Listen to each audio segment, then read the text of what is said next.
Vamos a iniciar con la clase del día de hoy. Ok. Bueno, estamos nosotros en el capítulo 3. Hoy posiblemente ya culminamos este capítulo para dentro de 8 días, Dios mediante, poder iniciar con el capítulo 4, que es de la creación. Les aseguro que aunque es un tema importante el de la creación, no nos vamos a quedar tanto con temas como con estos que nos ha brindado, por ejemplo, el capítulo 2 de la confesión de fe, que es de la Santa Trinidad, o como este que nos ha brindado también, que es acerca del decreto de Dios, y que es uno de los temas bastante fuertes, ¿no? La Trinidad, a pesar de que hay mucho creyente que se dice ser trinitario, aún así no tendría la capacidad de defender una doctrina como esa.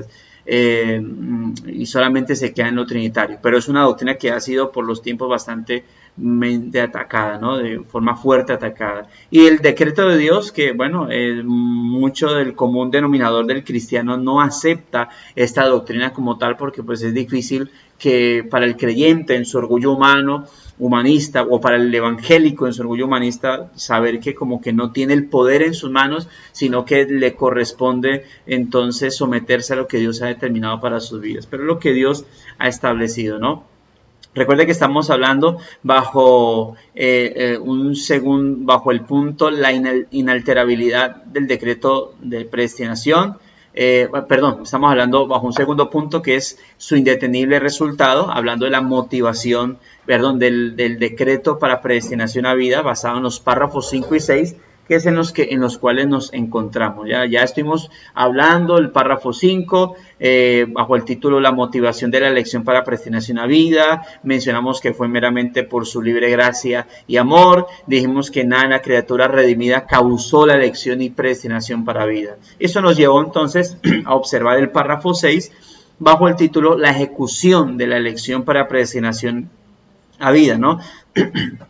Y dentro de lo cual, obviamente, dijimos que que se deben tener en cuenta dos cosas en particular. Primero, que Dios no solo eligió a personas para predestinación a vida, sino que también preordenó la manera o los medios en cómo los salvaría. Y estuvimos mencionando, por ejemplo, el hecho o recordando cosas que ya hemos mencionado con respecto a la manera en cómo nuestro trino Dios, o el Dios trino, llevó a cabo la salvación. Y decíamos que dentro de esto, la Biblia nos muestra que quien decreta la salvación es el Padre, que quien logra la salvación, mediante obviamente un decreto ya establecido, quien logra la salvación es el Hijo, a través de la encarnación, muerte y resurrección, y que quien ejecuta la salvación en las personas o en los elegidos es el Espíritu de Dios, ¿no? Y veíamos algunos textos que algún texto que no estaba ahí en la escritura, que no estaba en la confesión de fe, pero lo mencionábamos, como el texto de Romanos 3,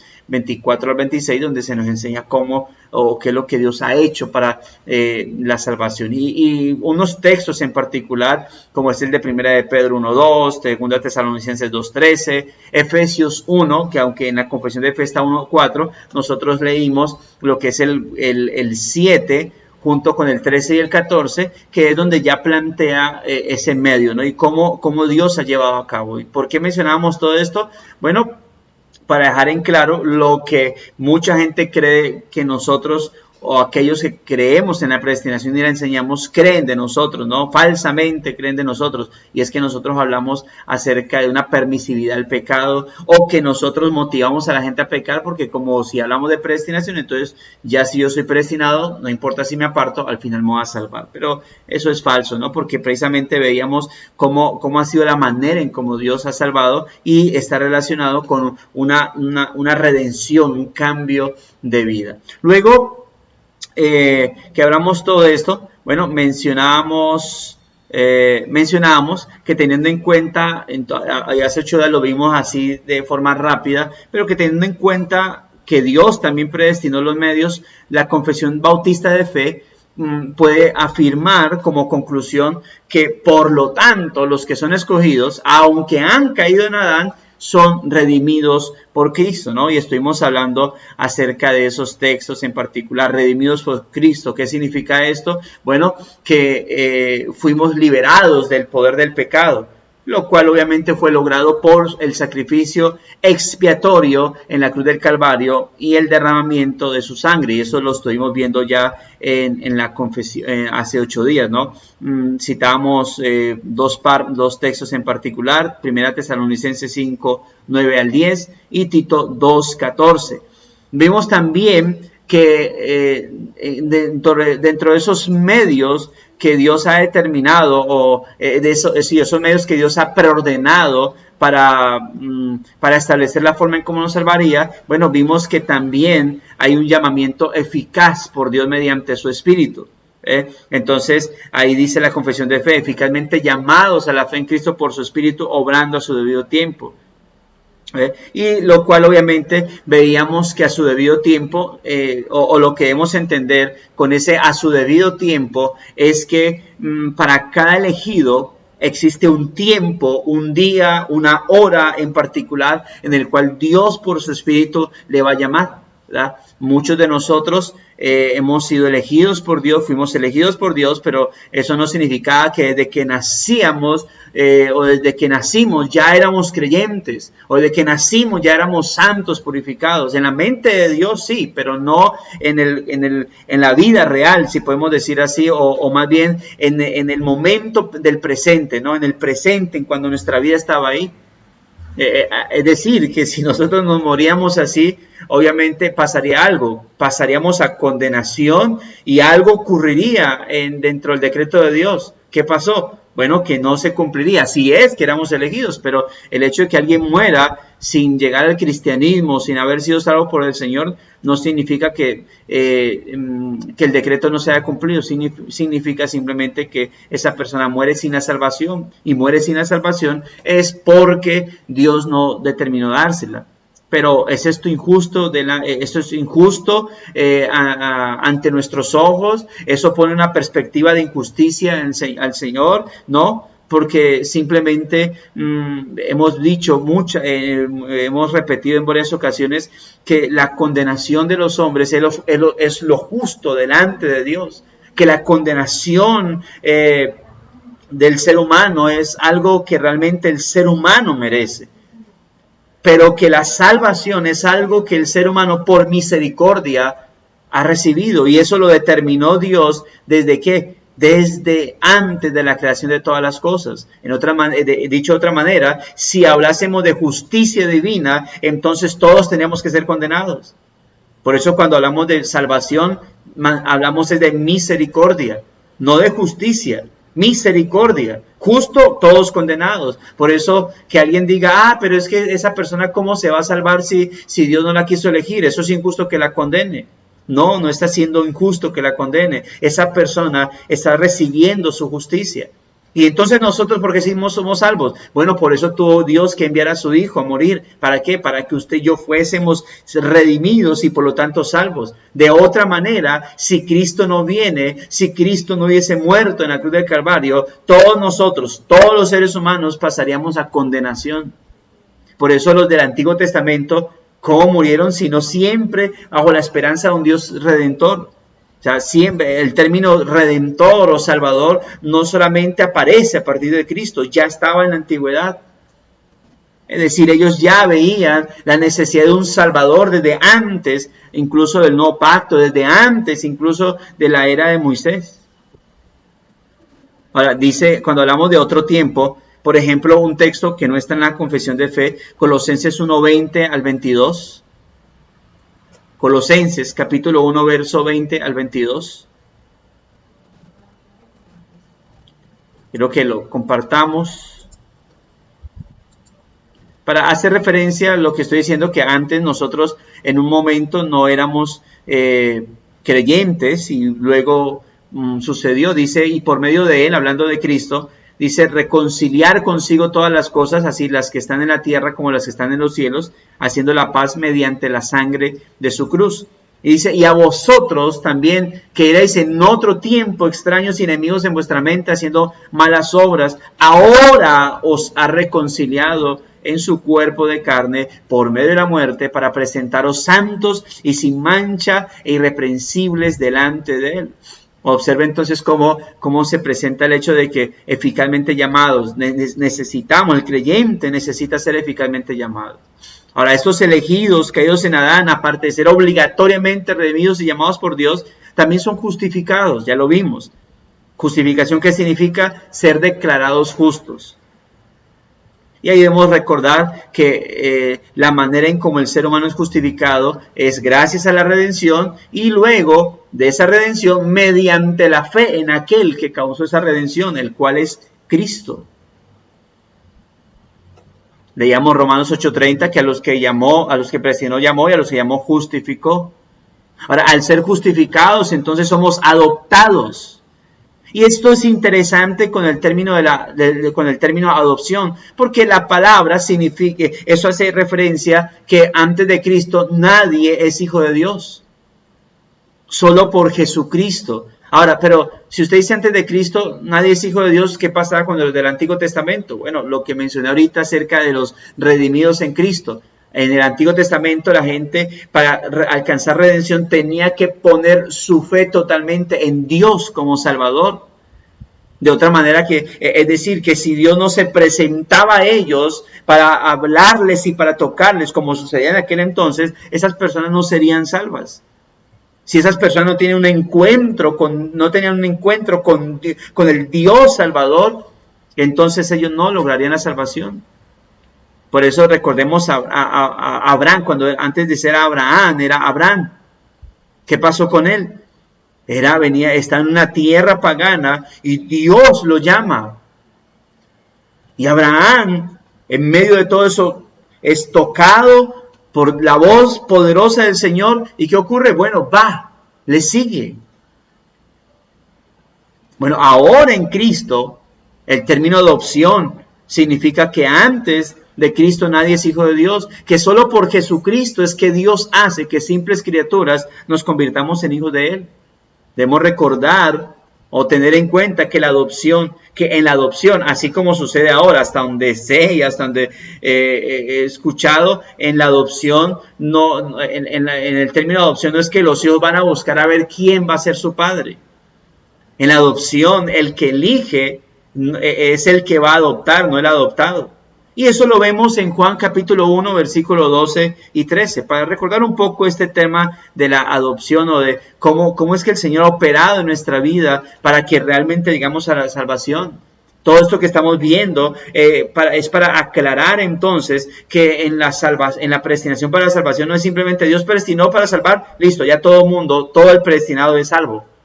No, tiene que haber un proceso en particular. Algo tiene que experimentar aquel que fue elegido y predestinado para vida para que logre alcanzar esa vida eterna. Mas a todos los que le recibieron, Juan 1, 12, 13. Mas a todos los que le recibieron, a los que creen en su nombre, les dio potestad.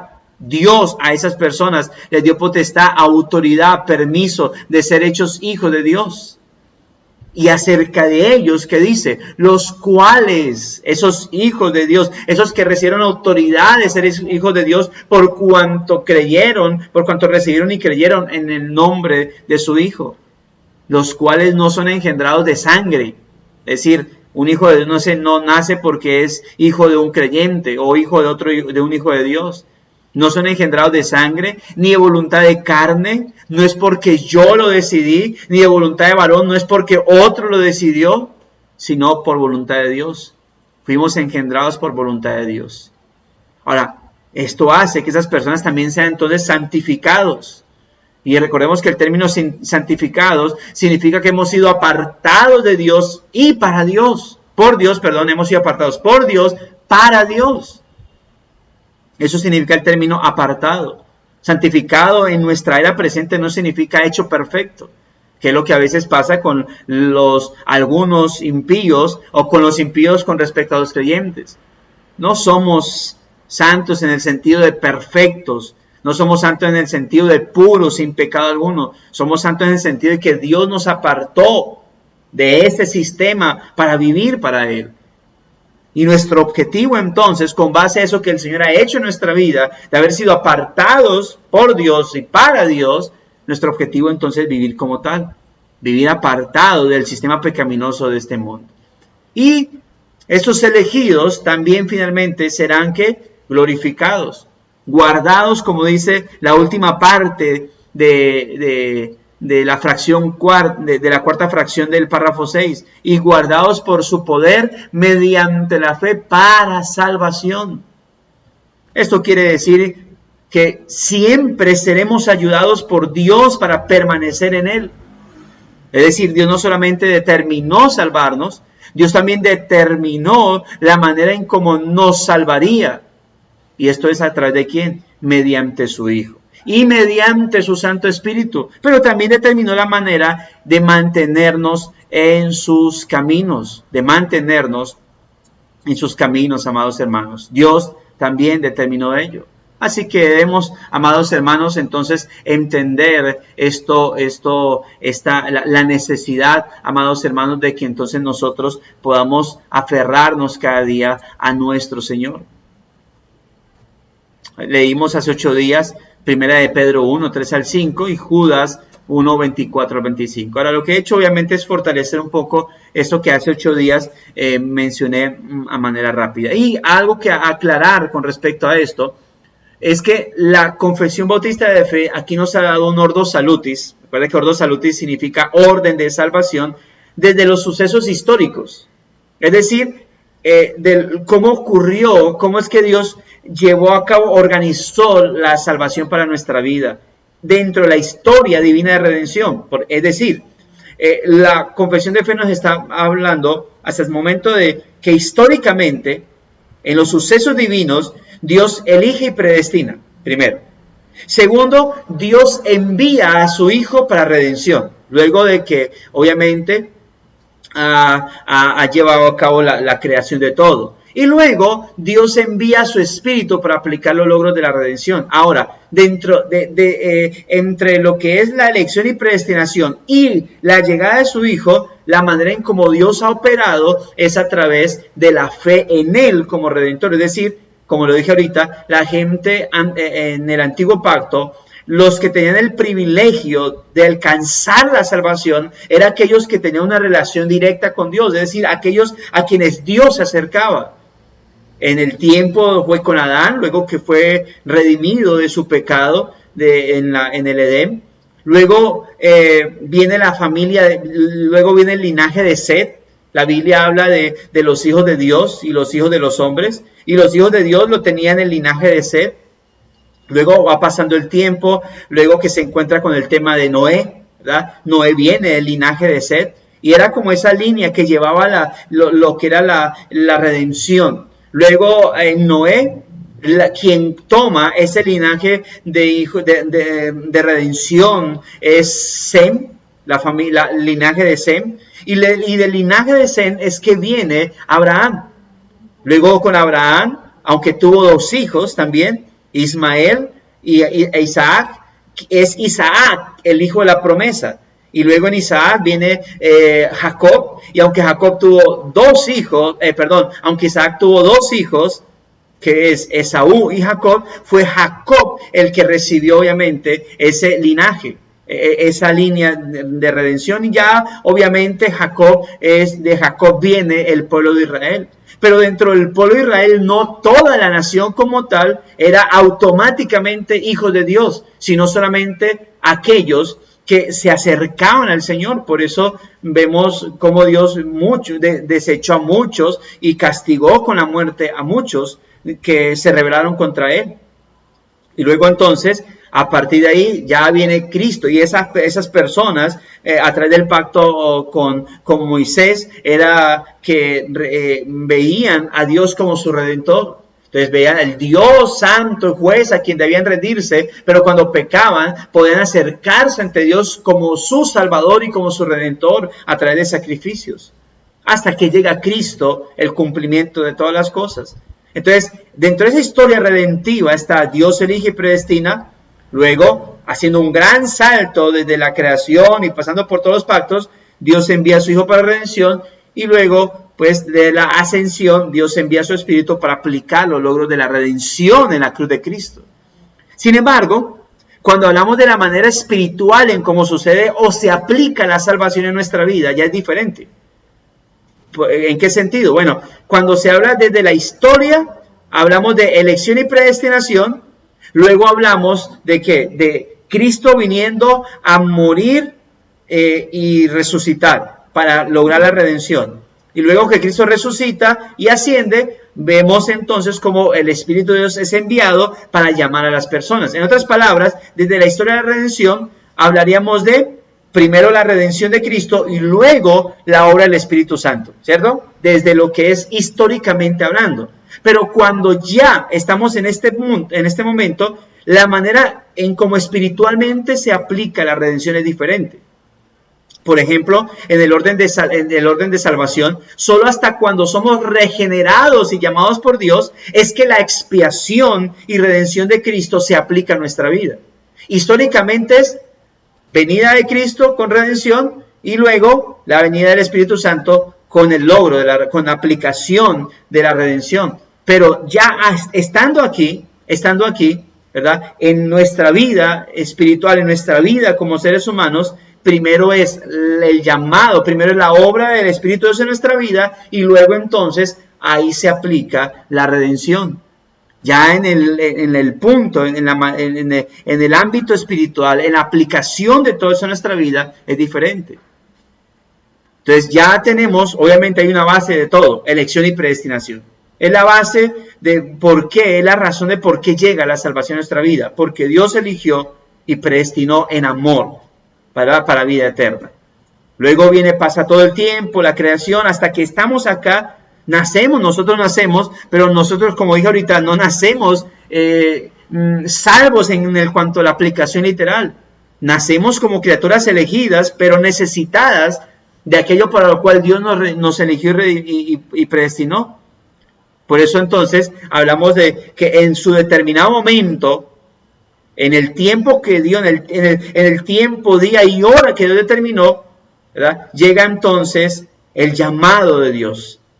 Ahora, estoy seguro, como dicen algunos, que hay un momento en el transcurso de nuestra vida donde Dios opera, ¿no? Va operando, va enviando su mensaje, va creando circunstancias, va obrando de ciertas maneras, hasta que cuando ya nos ha golpeado, hasta que cuando ya nos ha llenado de incertidumbres, nos llama, ¿verdad? Pero hay aquí algo que se aplica, y esto obviamente enfocando un poco más el tema del orden de salvación, lo que es el tema de regeneración y llamamiento eficaz.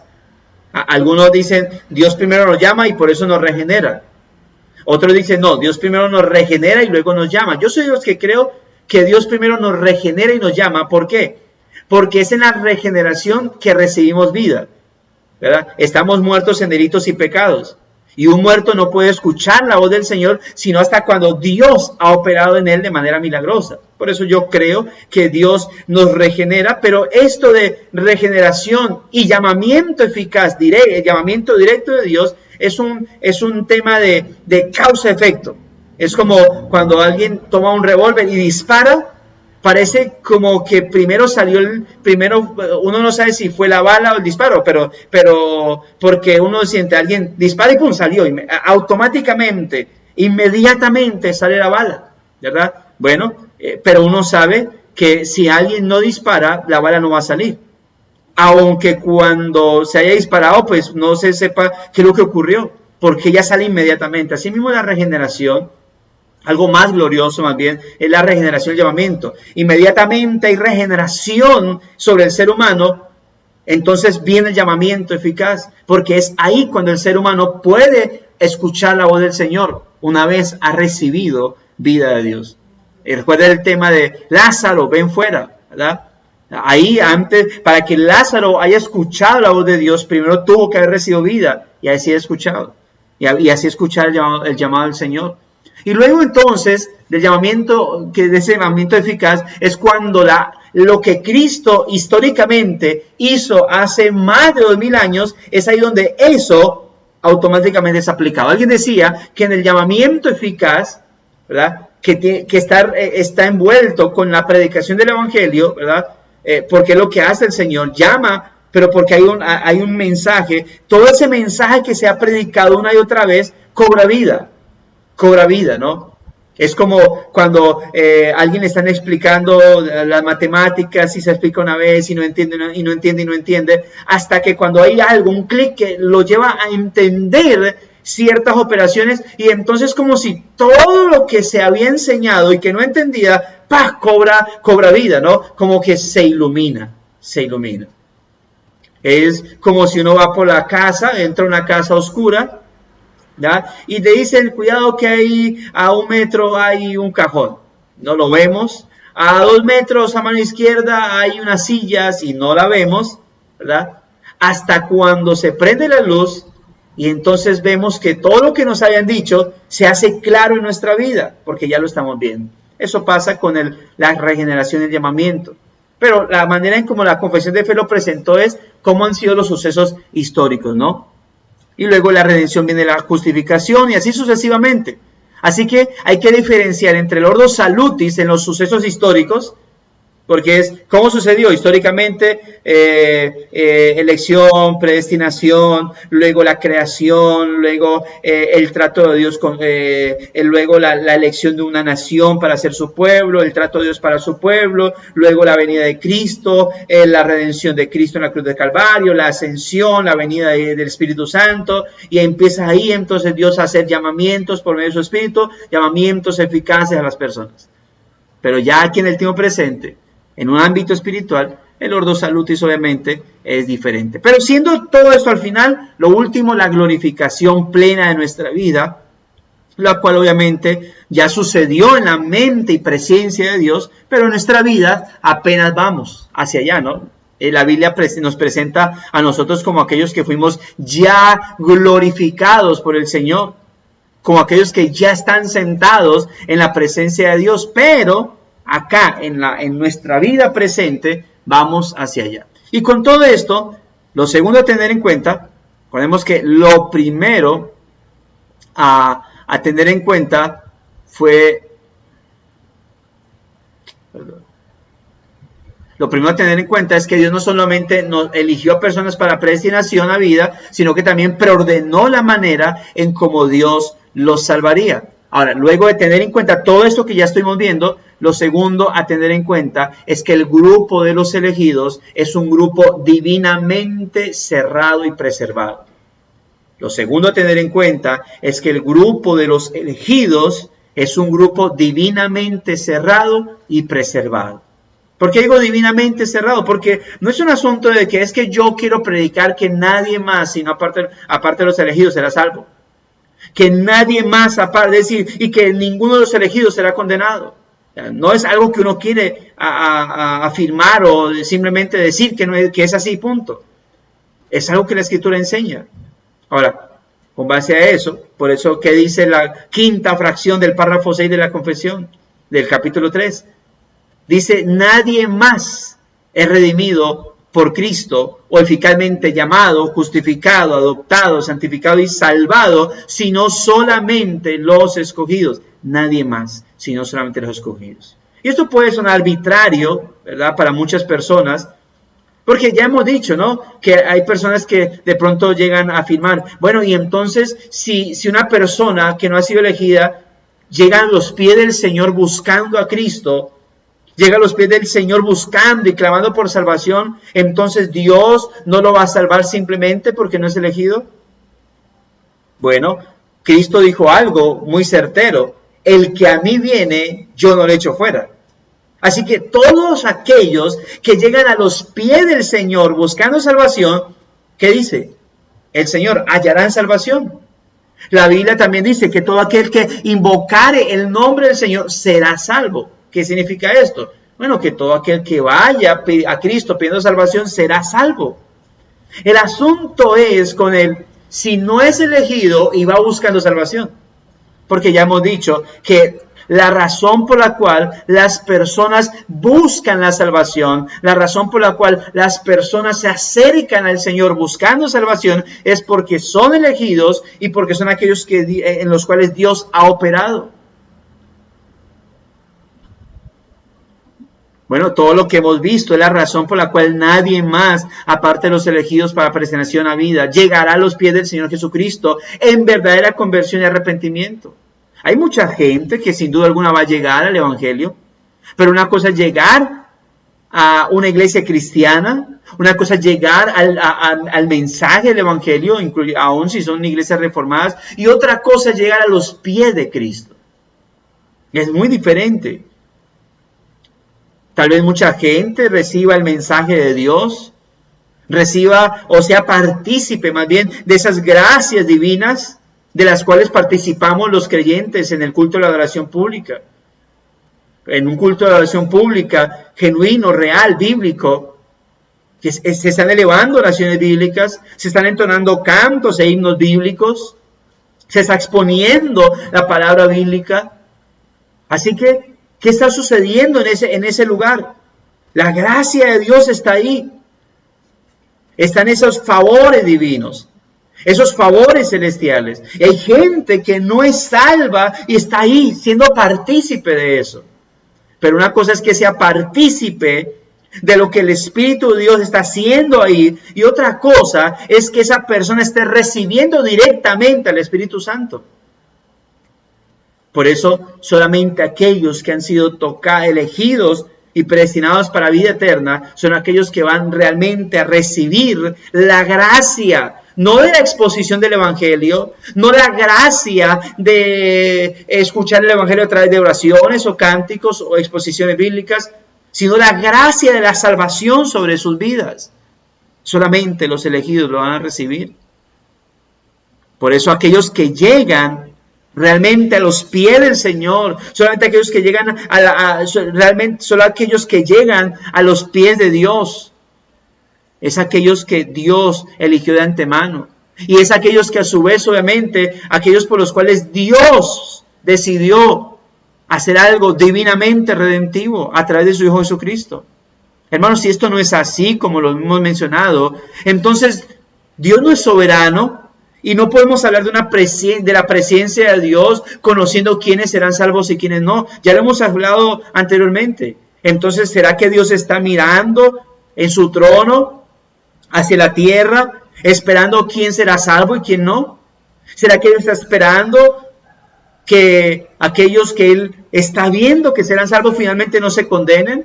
¿Será que Dios está siendo decepcionado porque aquellos que Él creía que se iban a salvar finalmente murieron en condenación? ¿O Dios está asombrado porque aquellos que creía que se iban a condenar finalmente murieron en salvación? Pensar o creer algo así de Dios, hermanos, es desconocer lo que Dios ha dejado de sí mismo a través de su palabra. Sin embargo, vamos a leer algunos textos en particular en Juan. Vamos a Juan capítulo 6. Evangelio de Juan capítulo 6. Ahí en la confesión de fe están los versículos 60 al 65. 64 al 65. Pero vamos a leer, voy a compartir la eSword aquí. Vamos a leer el versículo 44. Y luego ahí sí saltamos al versículo 64. Mira lo que dice este texto con toda claridad. Ninguno puede venir a mí, ¿sí qué? Si el Padre que me envió no le trajere, y yo le resucitaré en el día postrero. Pero él claramente ¿qué dice? Ninguno puede venir a mí si el Padre que me envió no le trajere. Ahora, ¿por medio de quién Dios trae a las personas a los pies de Cristo? Bueno, le respondo por medio del Espíritu de Dios a través de la regeneración.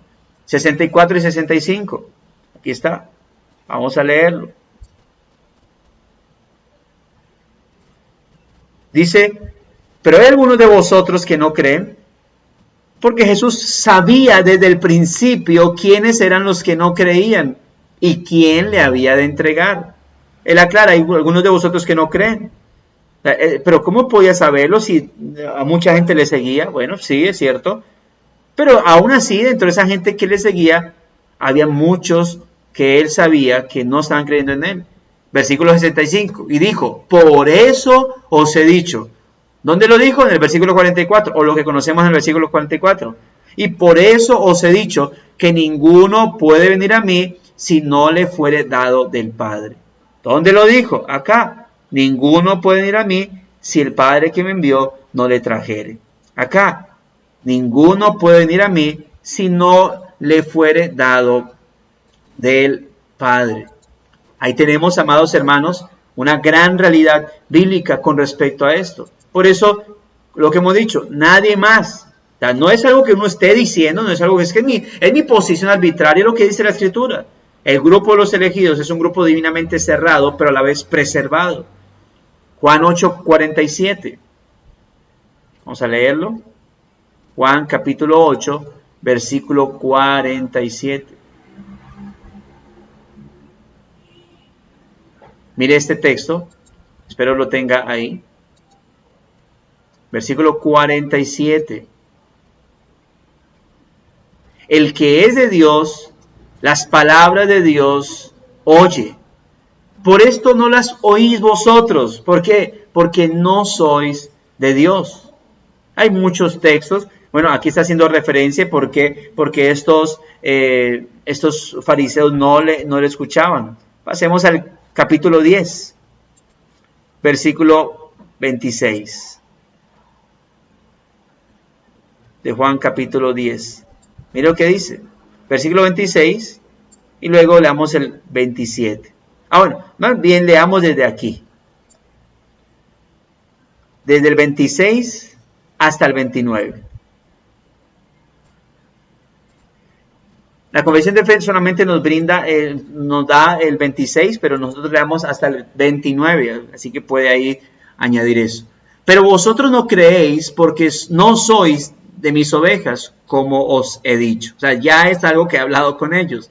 ¿Qué dice el versículo 27? Mis ovejas oyen mi voz y yo las conozco y me siguen. Mira, no solamente está planteando que hay gente que no es de sus ovejas, sino que también aclara que aquellos que sí son sus ovejas, Él las conoce. Verso 28, y yo les doy vida eterna, y no perecerán jamás, ni nadie las arrebatará de mi mano. Mi Padre que me las dio es mayor que todos, y nadie las puede arrebatar de la mano de mi Padre. Bastante fuerte la manera en cómo el texto está aquí presentado, ¿no? No perecerán jamás. Y aquí cuando dice no perecerán jamás, no está hablando de no morirán físicamente, porque si no, ahí pues estaríamos diciendo que Cristo mintió en gran manera. Todo creyente muere, ¿no? Físicamente. Pero cuando dice no perecerán jamás es no morirán eternamente, no serán condenados, quiere decir, nadie las arrebatará de mi mano. ¿Quiénes? Aquellos que son sus ovejas y que son aquellos mismos que Él conoce, amados hermanos. Juan capítulo 17. Saltemos al versículo 17. Juan 17, versículo 9.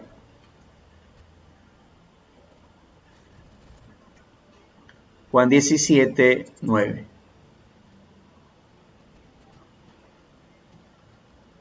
Lo comparto también con ustedes. Dice aquí: yo ruego por ellos, no ruego por el mundo, sino por los que me diste. Yo ruego por ellos, no ruego por el mundo, sino por los que me diste, porque tuyos son. Incluso en esta oración, usted se va a encontrar, le recomiendo lea, obviamente, este capítulo 17, porque en la oración del Señor, Él es bastante selectivo con respecto a por quienes está orando. Por ejemplo, este texto: yo ruego por ellos, no ruego por el mundo, sino por los que me diste, porque tuyos son. Aquí, ¿dónde está? Mira lo que dice, versículo 20, también un texto, ahí no está en la confesión, pero aprovechar que estamos acá y lo leemos. Versículo 20, mas no ruego solamente por estos, sino por los que han de creer en mí por la palabra de ellos. Obviamente está el Señor siendo selectivo en la manera, en su oración de por quienes está orando. Bueno, el otro texto es un texto que ya conocemos nosotros, que dice, y a los que han, bueno, vamos bien, leámoslo. para que lo podamos examinar, que es el de Romanos capítulo 8, versículo 28. Un texto bastante conocido por nosotros, mencionado por muchos, pero lamentablemente, como ya lo hemos dicho, es un texto que menciona mucho, pero para simplemente para aplicarlo a sus gustos personales. Y sabemos que a los que aman a Dios, todas las cosas les ayudan a bien. Esto es a los que conforme a su propósito son llamados. Pero mira lo que dice. Esto es a los que conforme a su propósito son llamados. ¿Y cuál es la base para afirmar eso? De que todas las cosas a los que aman a Dios les ayudan a bien. Porque a los que antes conoció, también los predestinó para que fuesen hechos conforme a la imagen de su Hijo. Y el último texto para este punto, primera de Juan, capítulo 2, versículo 19. Dice aquí, subrayado, dice, salieron de nosotros, pero no eran de nosotros. Porque si hubiesen sido de nosotros, mire, habrían permanecido con nosotros. Pero salieron para que se manifieste que no todos son de nosotros. Esa es la realidad. Por eso lo que hemos dicho, amados hermanos, con respecto, por eso titulé este punto basado en la quinta fracción del párrafo 6, lo titulé El grupo de los elegidos, con todo anteriormente, es un grupo divinamente cerrado y preservado. Porque ninguno que no es elegido va a entrar a él, y ninguno que ha sido elegido será sacado de él, amados hermanos. Aparte de que la elección no es algo que sucedió desde la eternidad. Alguien decía que la elección divina o que la predestinación es algo que Dios fue llevando a cabo a medida que él iba conociendo quiénes se iban a salvar. Es algo, lo predestino. Pero ya lo hemos dicho, ¿no? Que es contradictorio decir que la predestinación está basada en que Dios sabía quiénes se iba a salvar y por eso los predestinó. Bueno, si Dios sabe que se van a salvar, no necesita predestinarlos. Si Dios sabe quiénes lo van a elegir, bueno, yo creo que más bien Dios va a elegir y predestinar a aquellos que Él sabe que no lo van a elegir. Y eso es lo que pasa con la humanidad. Si Dios no opera en elección y predestinación, nadie va a ser salvo. Pero habrá gente que lo va a orar a Él, sin duda alguna. Pero el ser humano en su caída, ¿qué hizo? Abandonó al Señor o se entregó en sus propios envanecimientos, lujurias, pero también idolatrías. De tal manera que, como hemos dicho, hoy en día hay gente que ora a Dios a la vez que ora a la Virgen, a San a San lo otro, a Santa aquella o a Santa la otra, ¿verdad? Hay gente que cree en Dios a la vez que cree en muchos amuletos. Hay gente que cree en Dios y lee la Biblia a la vez que va a los brujos. Entonces, ahí vemos que el ser humano sí puede creer en Dios, pero no en el sentido salvador, sino en un sentido pecaminoso, caído. Esto es todo lo que nos presenta, amados hermanos, la confesión de fe. Y ya entramos entonces al tercer y último punto. Quiero recordar que lo que fue la manera en como hemos presentado, obviamente, estos puntos, quiero recordarlos. Hemos hablado, estamos en el segundo punto, que es de los párrafos 3 al 7, el decreto específico para predestinación, y estos párrafos los veríamos en 3 puntos. Sus características principales, párrafos 3 y 4, su indetenible resultado, párrafos 5 y 6, y la manera de exponer y recibir la doctrina del decreto de Dios. Así que quedamos ya en el último título, basado en el párrafo 7, la manera de exponerla y recibirla. Leamos el párrafo 7, quiero que lo leamos, espero tenga la confesión ahí. Y este último párrafo lo vamos a leer bajo este título, la manera de exponer y recibir la doctrina del decreto de Dios para predestinación a vida. Dice el párrafo 7, la doctrina del profundo misterio de la predestinación debe tratarse con especial prudencia y cuidado, para que los hombres, al ocuparse de la voluntad de Dios revelada en su palabra y al obedecerla, puedan por la certidumbre de su llamamiento eficaz estar seguros de su elección eterna. De este modo, esta doctrina proporcionará motivos de alabanza, reverencia y admiración a Dios, y de humildad, diligencia y abundante consuelo a todos los que sinceramente obedecen al Evangelio, mis amados hermanos.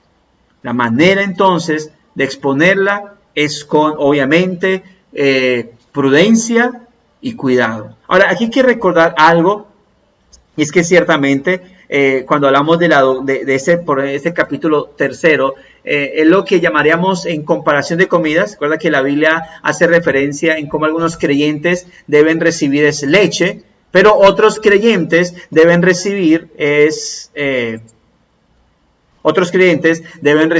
alimento sólido o vianda, como dice el apóstol Pablo, reciben es vianda, es decir, alimento sólido.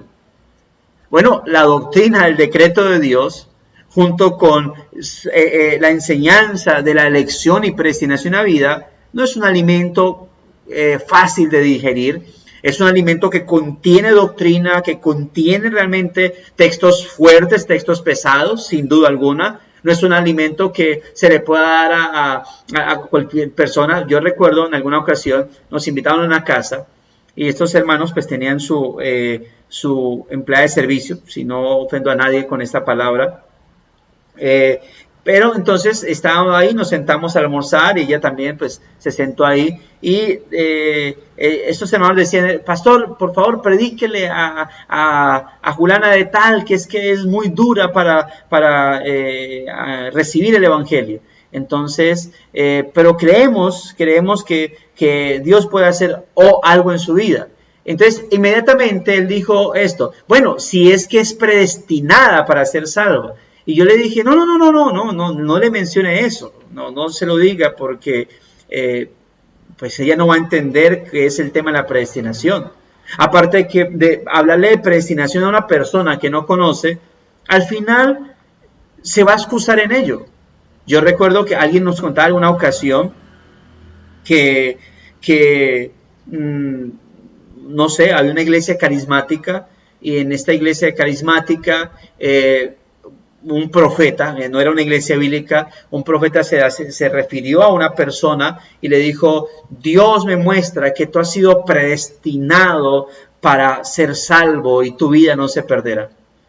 Y esta persona, una iglesia donde no sabían nada de predestinación y nada de esta cuestión, y dice que esta persona nos contaba, esta hermana, que esta persona se apartó del evangelio, se apartó de la iglesia, se entregó al mundo, y que cuando lo llamaban, cuando se encontraban con él o lo visitaban para que pues volviera a la iglesia, él decía: ¿para qué?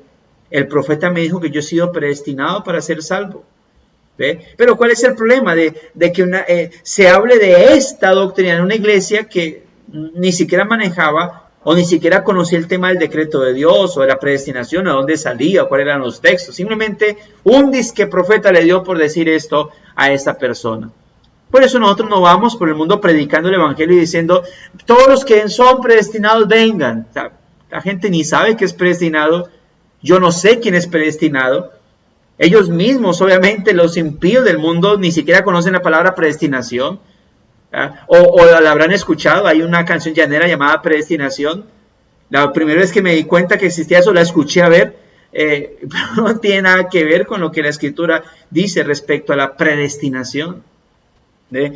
Entonces, es una doctrina que obviamente, como dice, hay que exponerla con suma prudencia y cuidado. La Biblia hace referencia a que las cosas secretas, incluso es un texto que está ahí en el texto, Deuteronomio 29:29. Dice que las cosas secretas le pertenecen a Dios, las reveladas son para sus hijos. Yo no tengo que conocer quién es el elegido, los predestinados para predicar el evangelio. Yo predico el evangelio. Nosotros los creyentes debemos predicar el evangelio a quien se nos atraviese. ¿Quiénes oirán? Sin duda alguna. Es decir, cuando digo quiénes oirán para salvación, sin duda alguna, los que son elegidos. Ahora, Yo no puedo decir, este no me escuchó, es que no es elegido, porque usted no sabe si esa persona más adelante va a llegar. Muchos de nosotros hemos predicado a personas, sin duda alguna, que en el momento nos rechazaron y más adelante fueron tocados por el Señor por causa de ese mensaje que recibieron de parte de nosotros. ¿Y sabe cuál es el punto? Que tal vez nosotros ni siquiera nos hemos dado cuenta que ya son salvos, que finalmente recibieron al Señor por el mensaje que le dimos. Y nosotros dijimos, no, esta gente tan dura. Y así va a pasar con muchas personas, amados hermanos. Nosotros leímos ahorita Romanos capítulo 9, versículo 20, creo que leímos el texto ahorita. Más antes, oh hombre, no creo que no lo leímos. Más antes, oh hombre, ¿quién eres tú para que alterques con Dios? Dirá el vaso del barro el que lo formó, ¿por qué me has hecho así? Leíamos cuando dice el versículo 22, ¿y qué si Dios queriendo mostrar su ira y hacer notorio su poder, soportó con mucha paciencia los vasos de ira preparados para destrucción? Simplemente Dios quiso hacerlo. Así que es una doctrina que ciertamente debe tratarse con mucha prudencia, con mucho cuidado, amados hermanos. No es una doctrina fácil, sin duda alguna. No es una doctrina que obviamente se recibe a la ligera, ciertamente, no es fácil de tratar. Por eso, como dice Romanos 11:33, oh profundidad de las riquezas, de la sabiduría y de la ciencia de Dios, o del conocimiento de Dios, que es ciencia ahí, cuán insondables son sus juicios e inescrutables sus caminos. Ciertamente no es fácil de tratar, pero es bíblica y debe obviamente exponerse. Es decir, no porque sea difícil de tratarse, no porque sea una doctrina muy fuerte para las personas, significa que no debe exponerse. Al contrario, debe exponerse con sumo cuidado. Dice, para que los hombres, al atender a la voluntad de Dios revelada en su palabra y al prestar obediencia a la misma, puedan por la certeza de su llamamiento eficaz estar seguros de su eterna elección. Ahora, ¿qué significa esto? Que los hombres, obviamente, o que el creyente va a saber que es salvo, no porque él tuvo la capacidad de decidir por su salvación, sino porque fueron elegidos. Ellos van a entender que su salvación está basada no en lo que él hizo, sino en lo que Dios hizo desde la eternidad en Cristo Jesús. Ayer en el culto leíamos el texto de Primera a Tesalonicenses, capítulo 1, versículo 4 al 5. Primera a Tesalonicenses, capítulo 1. Voy a compartirlo para los hermanos que de pronto no estuvieron ayer. Mire qué dice, 4 y 5. Porque conocemos, hermanos amados, vuestra elección. Ayer les explicaba que esa vuestra elección está haciendo referencia a la elección de Dios sobre ellos, no vuestra elección de haber ellos decidido por Cristo, sino la elección de Dios sobre ellos. ¿Y cuál es el argumento de Pablo? Pues nuestro evangelio no llegó a vosotros en palabras solamente, sino en poder, en el Espíritu Santo y en plena certidumbre, como bien sabéis cuáles fuimos entre vosotros por amor de vosotros. ¿Okay? Incluso versículo 10, versículo 9 dice, porque ellos mismos cuentan de nosotros la manera en cómo nos recibisteis y cómo os convertiste de los cielos a Dios para recibir al Dios vivo y verdadero y esperar de los cielos a su Hijo. Otro texto, segunda de Pedro 1:10. Vamos a él. Dice, por lo cual, hermanos, tanto más procurad ser firme vuestra vocación y elección, porque haciendo estas cosas no caeréis jamás. Yo, recordando un texto, bueno, creo que ahí está dentro de los textos que estamos tratando, ¿verdad? El saber, obviamente, todo esto, el prestar atención, obediencia a la palabra del Señor nos va a dar certeza de nuestro llamamiento eficaz. De este modo, dice, esta doctrina proporcionará motivo de alabanza, reverencia y admiración a Dios. Es decir, no es una doctrina, cuando uno se encuentra con la doctrina de la elección y vemos nuestra conversión, al final, ¿qué hacemos? No decimos, gracias Señor, porque yo finalmente te pude elegir. Al final, ¿qué decimos? Gracias Señor, porque me elegiste. Y debido a que me elegiste y predestinaste para la salvación, es por ello que yo estoy aquí en tus caminos. Gracias Señor, porque si no me hubieses elegido, no te hubiese conocido. Así que es un motivo de alabanza, de gloria al Señor. Como dice la Escritura, no es, amados hermanos, por obras, sino por gracia, como lo dice la palabra del Señor. Otro texto que aparece ahí, Efesios capítulo 1, para esto que estamos hablando. Efesios capítulo 1, versículo 6. Se lo voy a compartir. ¿Qué es lo que debe causar la elección y predestinación en nuestra vida? No, como lo hemos dicho antes, no debe causar, el enojo porque Dios no eligió a los demás. Claro, uno se puede preguntar, ¿y por qué Dios no eligió a todo mundo? A cada una de las personas de la humanidad. Si lo podía hacer, claro, sin duda alguna lo podía hacer. ¿Que por qué no lo hizo? No sabemos. Pero respecto a lo que hizo con nosotros, sabiendo que no somos mejores que aquellos que no eligió, que incluso tal vez hasta algunos de nosotros hayamos sido peores personas que aquellos que no eligió, ¿qué vamos a hacer? 4, 5 y 6 de Efesios 1. Según nos escogió en él antes de la fundación del mundo para que fuésemos santos y sin mancha delante de él, en amor, habiéndonos predestinado para ser adoptados hijos suyos por medio de Jesucristo, según el puro afecto de su voluntad, para la alabanza de la gloria de su gracia. ¿Sí ve para qué? Para la alabanza de la gloria de su gracia, amados hermanos. Debemos entonces poder llenarnos de gloria y honra a nuestro Señor, llenarnos de humildad, amados hermanos. ¿Por qué? Porque todo esto fue por gracia y misericordia. Y si es por gracia y no es por obras, entonces la jactancia ya no debe ser parte de nuestra vida. En Colosenses 3:12 dice el apóstol Pablo llama a los colosenses, vestidos pues como escogidos de Dios. ¿Qué significa vestirse como escogidos de Dios? De humildad, de mansedumbre, de misericordia. Parte del ser elegido de Dios es actuar de esa manera, como elegidos de Dios. ¿Por qué? Porque no es por obras. ¿Por qué? Porque fue por gracia, amados hermanos.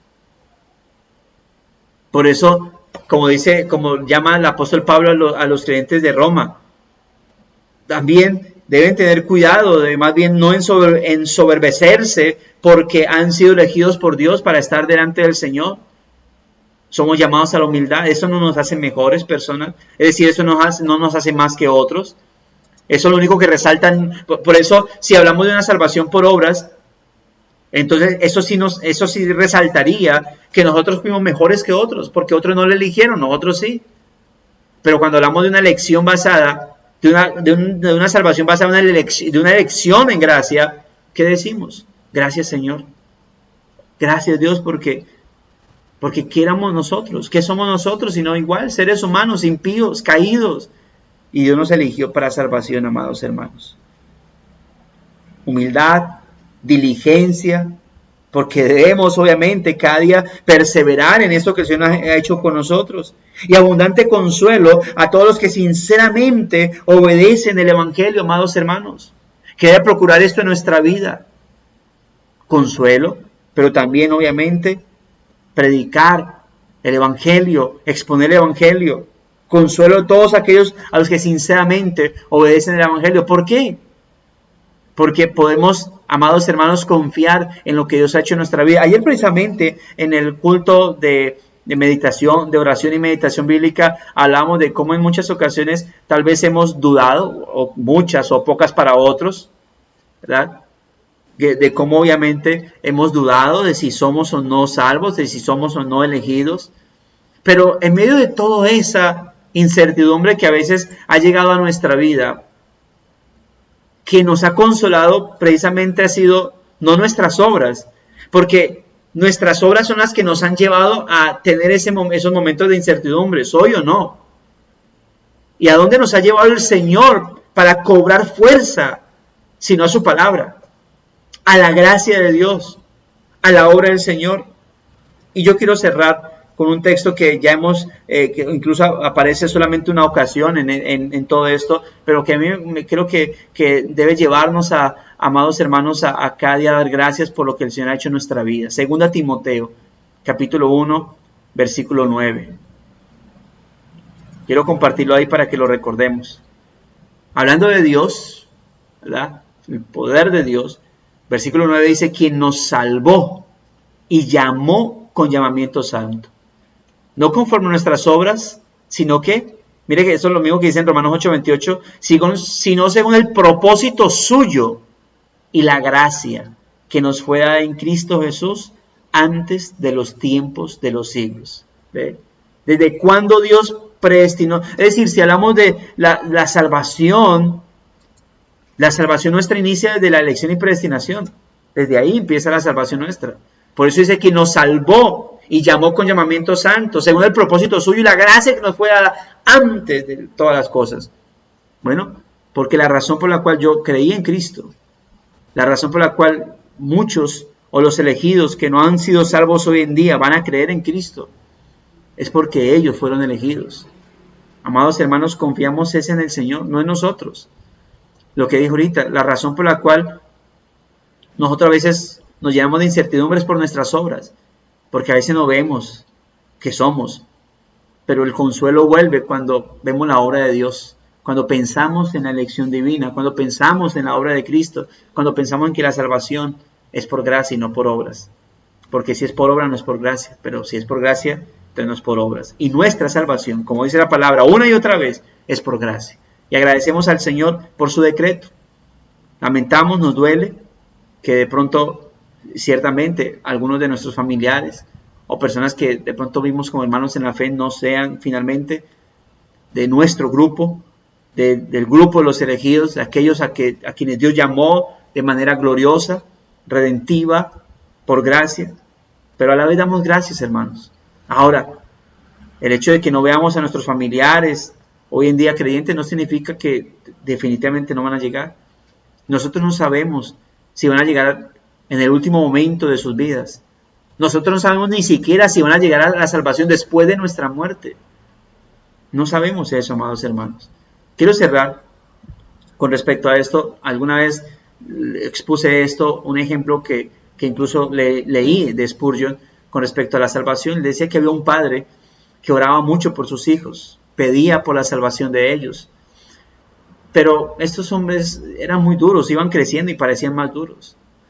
Y en el día de su muerte, este padre, con sus hijos ahí, él decía, ruego a mi Señor que perdone mis pecados y que a pesar de mi indignidad me tenga para la salvación de mi alma y para la redención eterna. Estoy parafraseando ya un poco, pero algo lo que él expresaba en su oración, que el Señor tuviera misericordia de él en su lecho de muerte y le permitiera ver la gracia de la salvación. Y sus hijos decían, les parecía difícil ver a su padre, porque decían, nuestro padre ha sido siempre ejemplo para nuestra vida.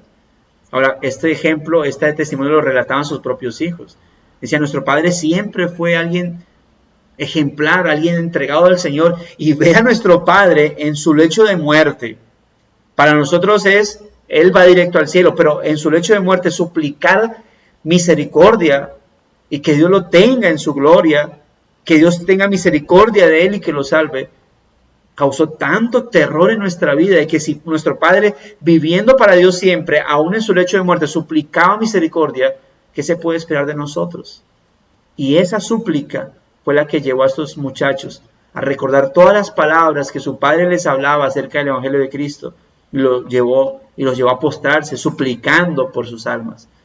Su padre rogó mucho por ellos, como decían ellos, pero su padre no vio la respuesta a sus oraciones. Pero la respuesta a sus oraciones vino. No la vio. No tuvo la dicha de ver a sus hijos en el caminar de Cristo. Pero el Señor los salvó. Bueno, tal vez pase con muchos de nosotros. No quisiéramos tener la dicha, el gozo de ver a nuestros familiares amados caminar por el camino del Señor, andar por la senda de Cristo. Pero no, tal vez pase como le ha pasado a muchos hermanos. El Señor nos ayude con esto. Oremos a nuestro Dios y con esto, amados hermanos, pues hoy aquí terminamos con el capítulo 3 del decreto de Dios, capítulo 3 de la confesión bautista de fe. Oremos al Señor. Padre, muchas gracias te damos. Te agradecemos por concedernos la gracia de la salvación, Señor. Gracias por permitirnos estar delante de ti. Gracias por concedernos, oh Dios de la gloria, el privilegio de la elección, Señor. Porque fue por gracia, fue por tu misericordia, Señor. Perdónanos, Dios, porque ciertamente, Señor, son nuestras obras las que nos hacen dudar de nuestra salvación, Señor.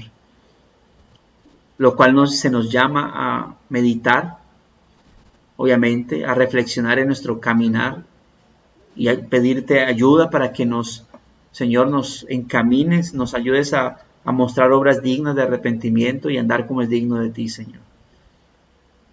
Pero no con el objetivo de poner nuestra confianza en el comportamiento nuestro para tener seguridad de salvación. La seguridad de salvación nos la das tú, Señor, por medio de tu Hijo Jesucristo.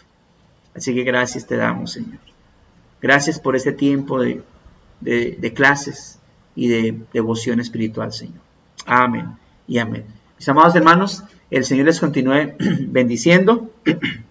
Gracias y paz sean dadas a todos. Este domingo les haré llegar a los hermanos, tanto de acá de Espinal como de Girardot, de la iglesia Espinal Girardot, les haré llegar el cuestionario ya a los que me lo entregaron en físico, pues revisado, y les pasaré el segundo cuestionario. Antes les había dado una semana, vi que estuvieron bastante complicados, entonces les daré 2 semanitas. De todas maneras, algunos dirán que para qué 2 semanas, igual no lo voy a revisar, tal vez les recibo la exhortación, el pensamiento, pero entonces este domingo, bueno, yo se lo voy a pasar en formato, en Word, para que lo puedan editar, pero en caso tal que lo quieran en físico, es decir, impreso, me escriben: pastor, para este domingo tráigamelo impreso.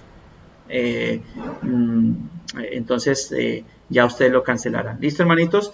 Eso es, nos vemos el domingo a través de este medio virtual para los hermanos que tanto en Espinal como en Girardot no se están congregando todavía. Y pues nos vemos a las 9 de la mañana en el culto de oración pública acá en el Espinal y a las 4 de la tarde allá en Girardot. Dios me los bendiga, mis amados hermanos. Gracias y paz a todos.